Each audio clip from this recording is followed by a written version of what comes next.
Alors, dans cette vidéo, je vais corriger le problème 2 du contrôle intermédiaire du 29 avril 2016. C'est un problème pour lequel plusieurs résolutions sont possibles. J'ai choisi la plus simple à vous montrer. Et on nous donne donc une matrice A, on nous donne la matrice AB-1, donc l'inverse du produit de AB, et on doit déterminer la matrice B.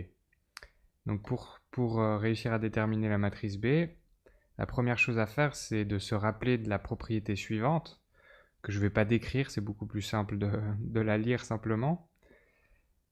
Et donc, à partir de cette égalité-là, si on multiplie à droite des deux côtés, alors si on multiplie par la matrice A à droite des deux côtés, alors du côté gauche, on va avoir la A qui va apparaître ici, et du côté droite, on aura un A également, et ça va se simplifier avec ce A-1 qui est déjà présent. Donc j'ai noté ici le résultat de cette multiplication. Et la raison pour laquelle j'ai fait ça, c'était pour isoler B-1, donc l'inverse de B, d'un des deux côtés de l'équation. Et donc si je calcule AB-1 fois A, c'est équivaut à calculer B-1. AB-1, je connais cette matrice, et A, je connais également cette matrice. Donc faisons le calcul, c'est ce que j'ai noté ici. Donc AB-1 fois A, c'est égal à ça. Ici, vous noterez que j'ai juste mis en évidence le 1/2, étant donné qu'il se retrouve à chacune des valeurs dans la matrice. Je l'ai mis en évidence devant. Et donc, on a ensuite le produit de ces deux matrices. Si on effectue ce produit, on trouve cette matrice-là.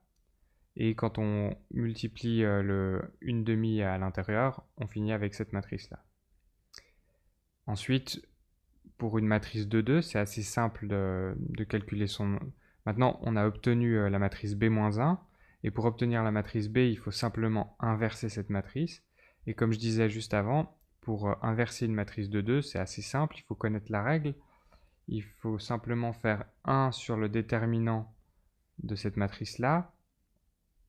Et ensuite, on peut réécrire cette matrice-là en permutant cette valeur avec cette valeur. Mais ici, comme les deux sont des 1, eh ben, ça ne change rien. Et en mettant un coefficient -1 devant cette valeur et cette valeur. Donc j'ai fait 1 sur le déterminant. Le déterminant, c'est pour une matrice de 2, c'est cette valeur fois cette valeur, donc 1, moins cette valeur fois cette valeur, donc 0, que j'ai noté ici. Et ensuite, la matrice avec la règle que j'ai expliquée, les permutations et les multiplications par -1, ça nous donne simplement ça. Donc là, le 1 sur le déterminant, ça donne simplement 1. Et je réécris donc cette matrice-là comme ceci. Ce qui conclut assez simplement l'exercice.